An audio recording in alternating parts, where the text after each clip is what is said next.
Hi everyone, I'm Rob Shapiro from Fitchburg State University, and this is the BACB's 5th edition task list item G-16, use positive and negative punishment, such as timeout, response cost, and overcorrection. So just as a quick review of positive and negative punishment, so we know with any punishment procedure, we've got some kind of a stimulus change that has the effect of making the response less likely to occur in the future. So with positive punishment, a stimulus is added to the environment following the response, and as a result, that response is less likely to occur in the future. Whereas with negative punishment, a stimulus is removed from the environment following a response, and as a result, the response is less likely to occur in the future.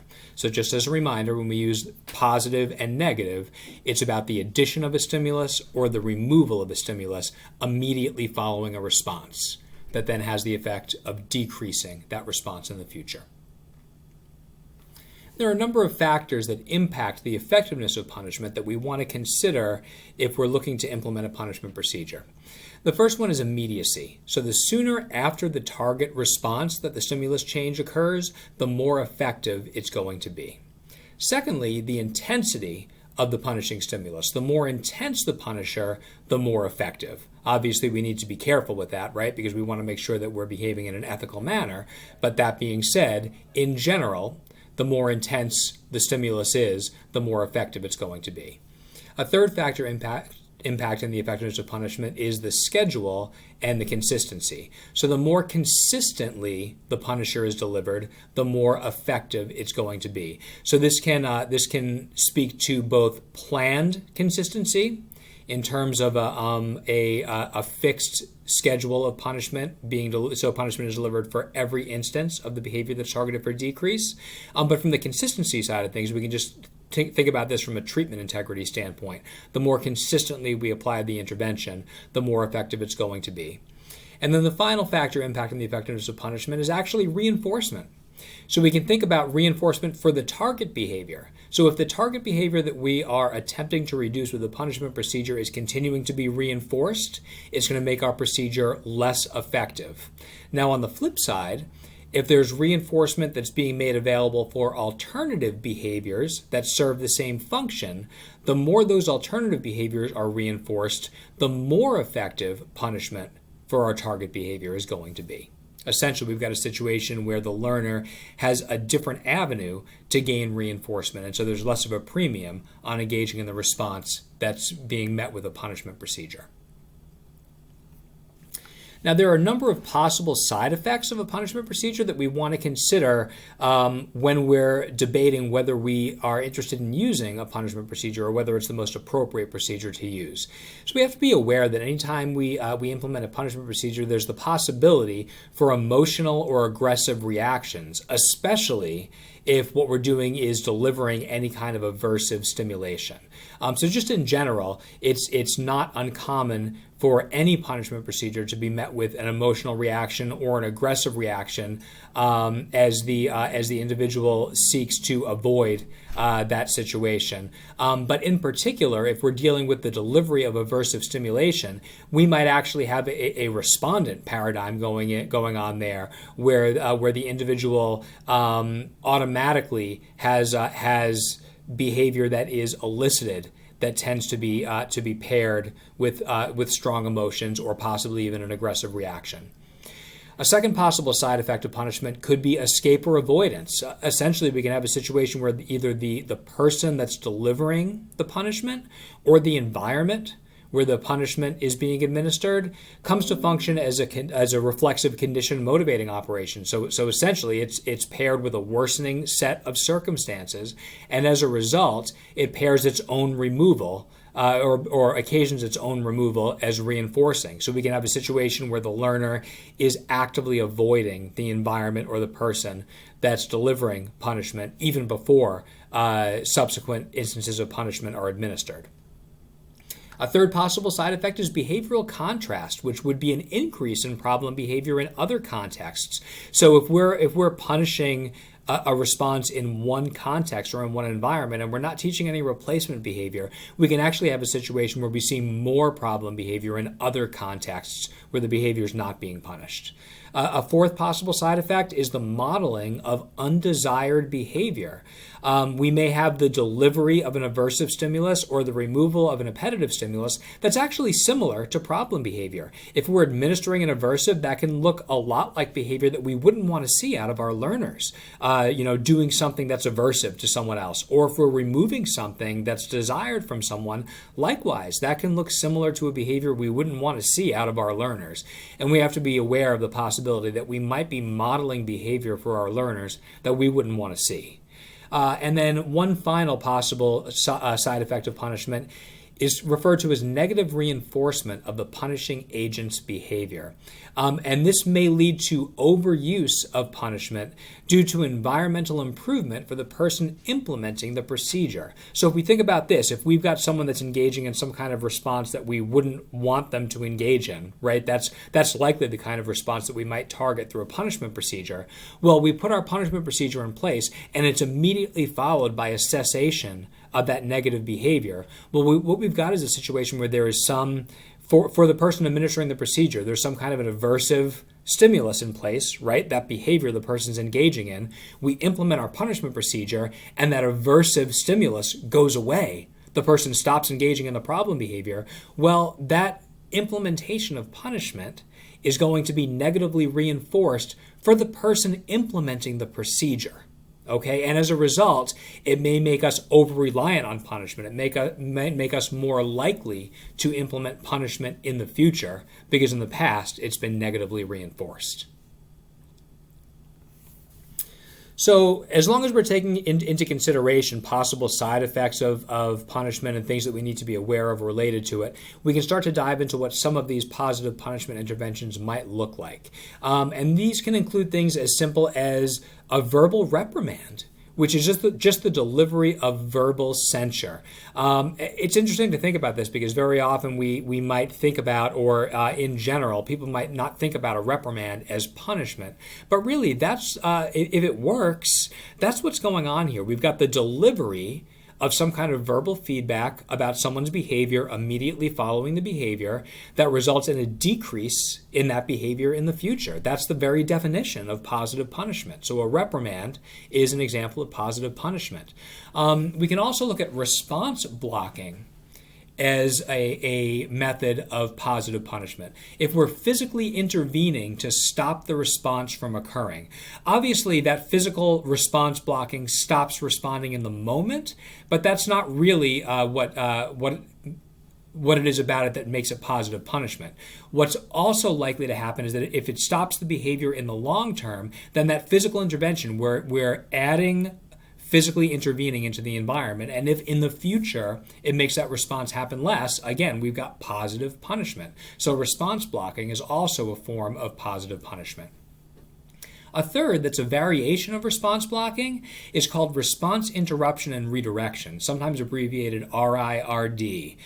This is a variation of response blocking that is followed by a redirection to engage in a high probability behavior. So essentially someone engages in behavior that is being targeted for decrease.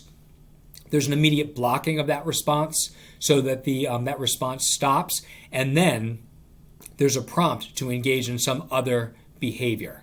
So it's these two components of response blocking and then a prompt to engage in some high probability behavior that typically is incompatible with the problem behavior that was being engaged in.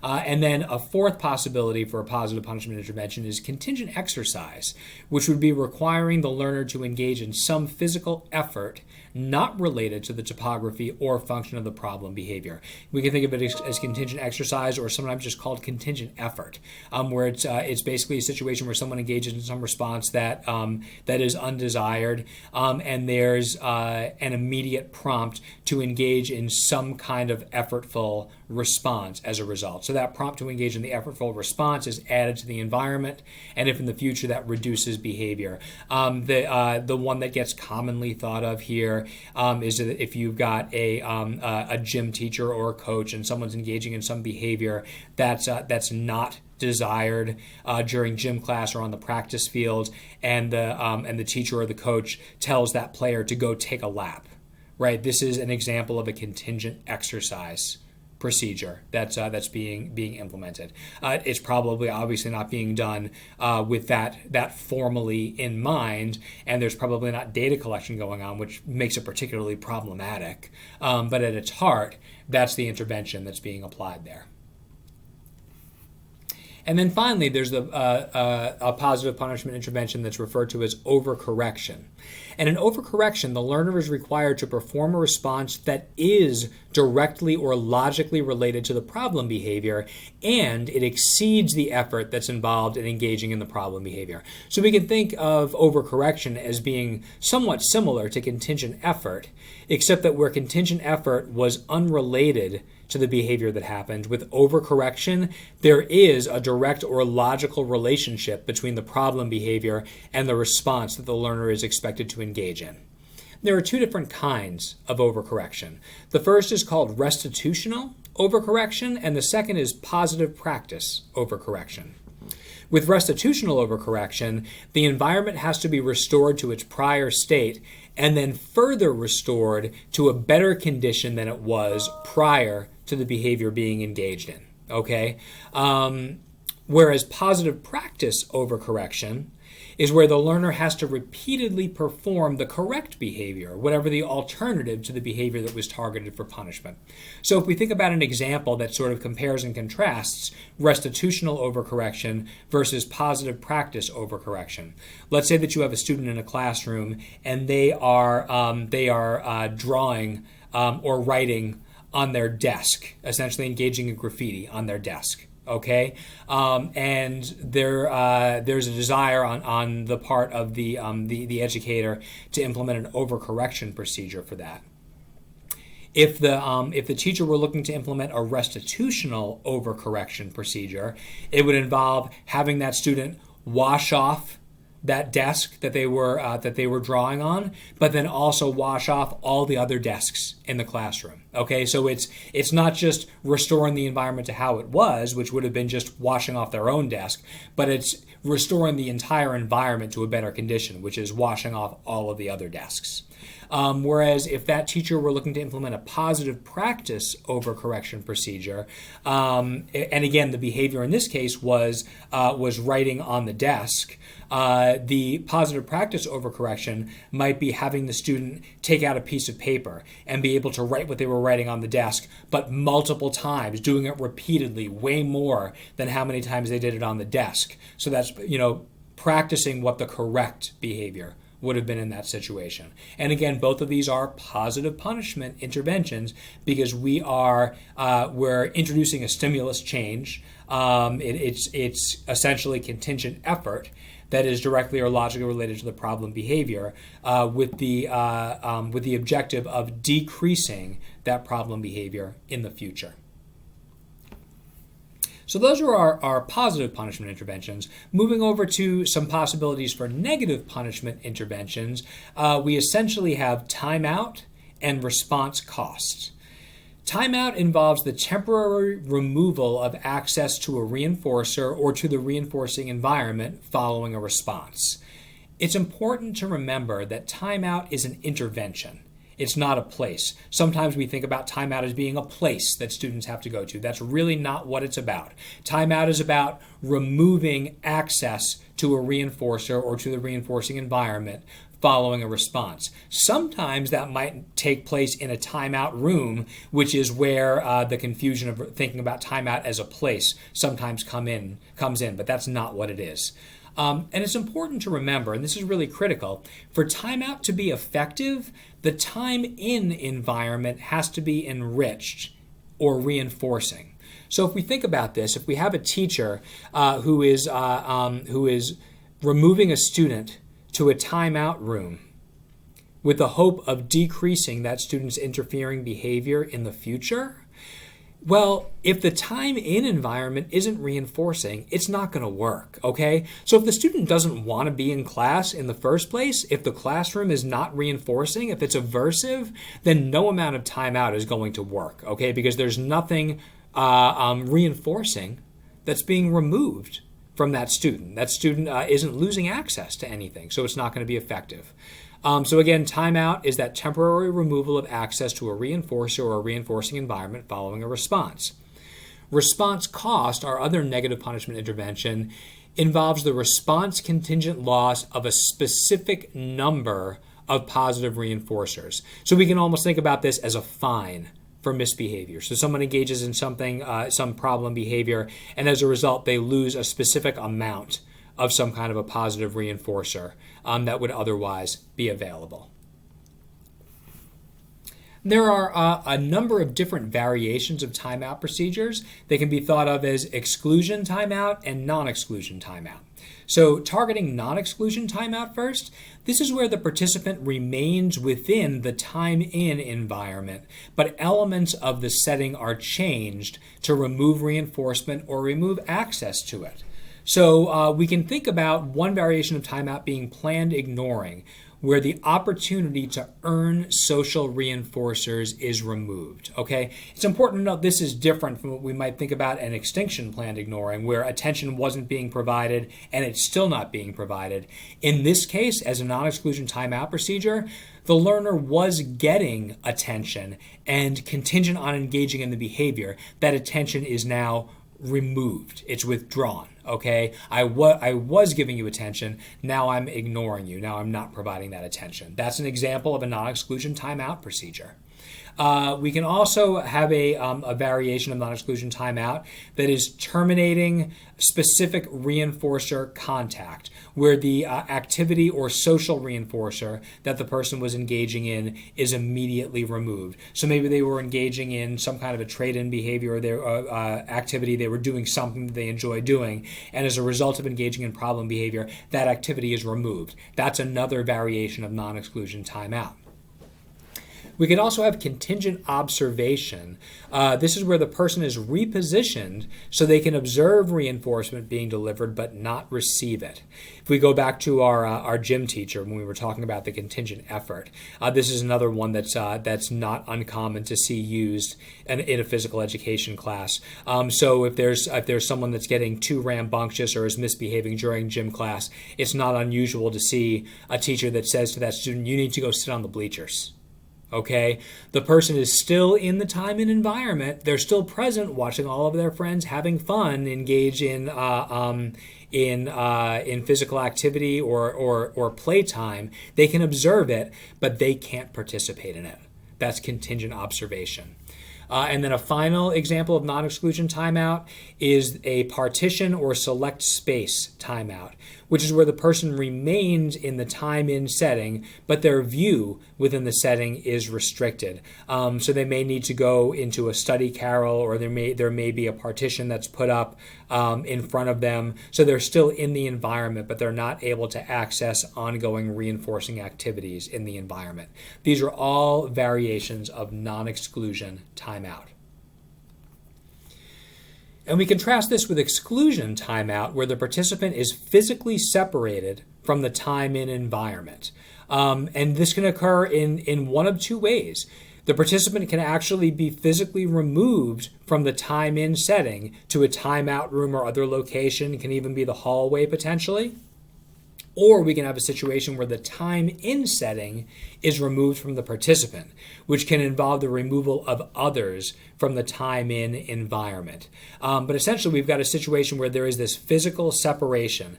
The individual is no longer in the environment that is the time-in environment. In the first case, the participant, the learner, is physically removed, which might be able to be done with a verbal prompt, but in some cases it might involve a physical prompt or a physical escort, so we can understand how that could potentially become problematic, risky, dangerous.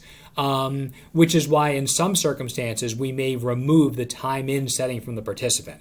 If we have a participant that is not going to voluntarily exit the time-in environment, and we're concerned about the risk or aversiveness involved in physically removing that student, we might have to remove the elements that make that environment reinforcing from the individual.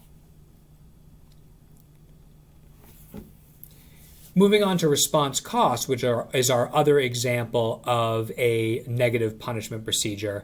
There are two variations there. We can have an existing cash response cost, or we can have a bonus response cost.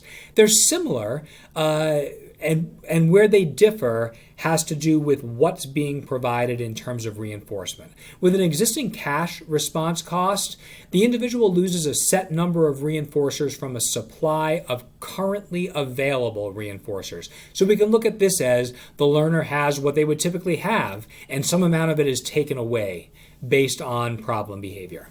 Whereas with a bonus response cost, additional reinforcers are made available non-contingently, and those additional reinforcers can be removed contingent upon interfering behavior. So something additional is given to the learner specifically so that it can be removed if problem behavior occurs.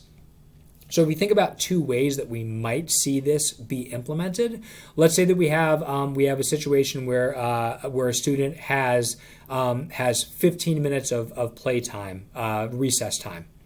If a teacher says to that student, every time that you swear during class, you're going to lose 1 minute of your recess time. So they typically get 15 minutes. If they swear once, it's down to 14. If they swear 5 times, it's down to 10, etc.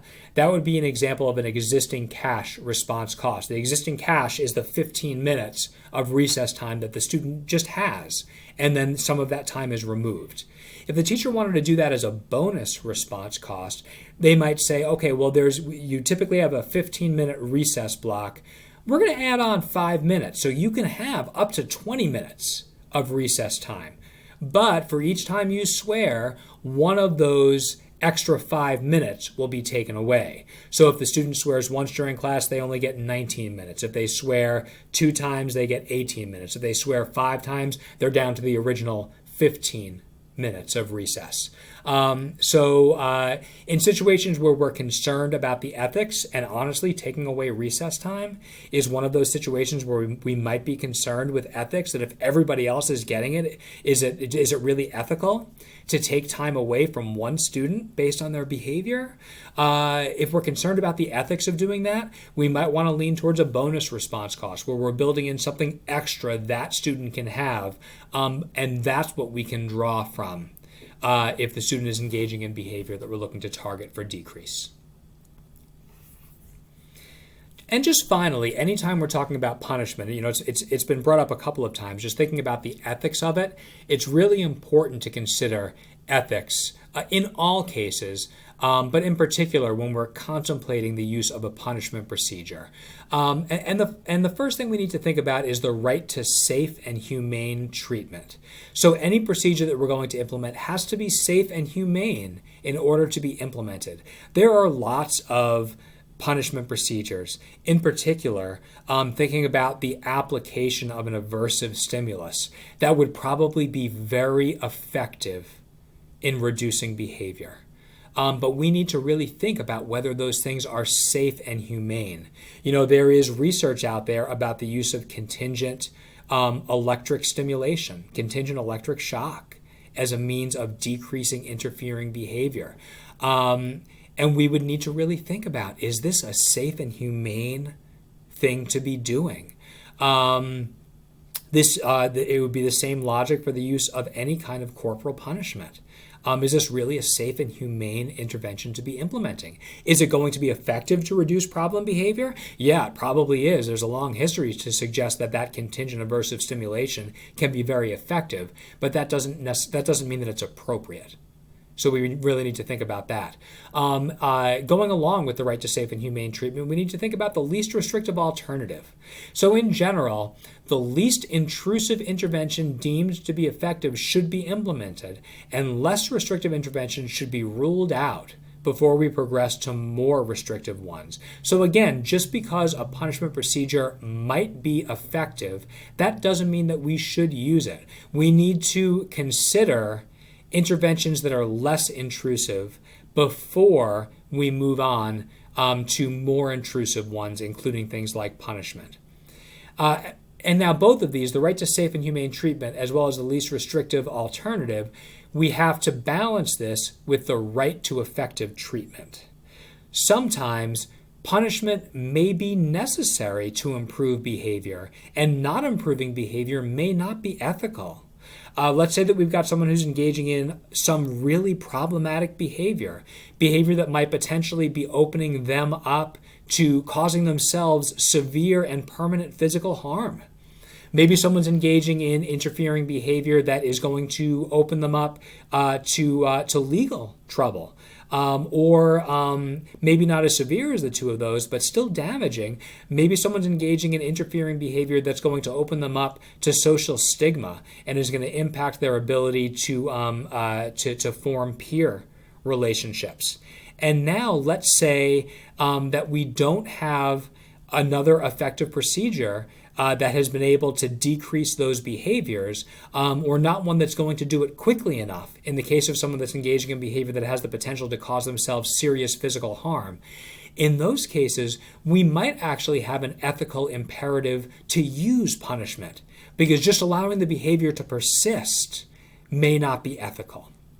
So always, when we're considering any intervention, but in particular when we're considering a punishment intervention, we want to weigh the ethics of the right to safe and humane treatment, the use of the least restrictive alternative that's going to be effective, but then balancing that with the right to effective treatment.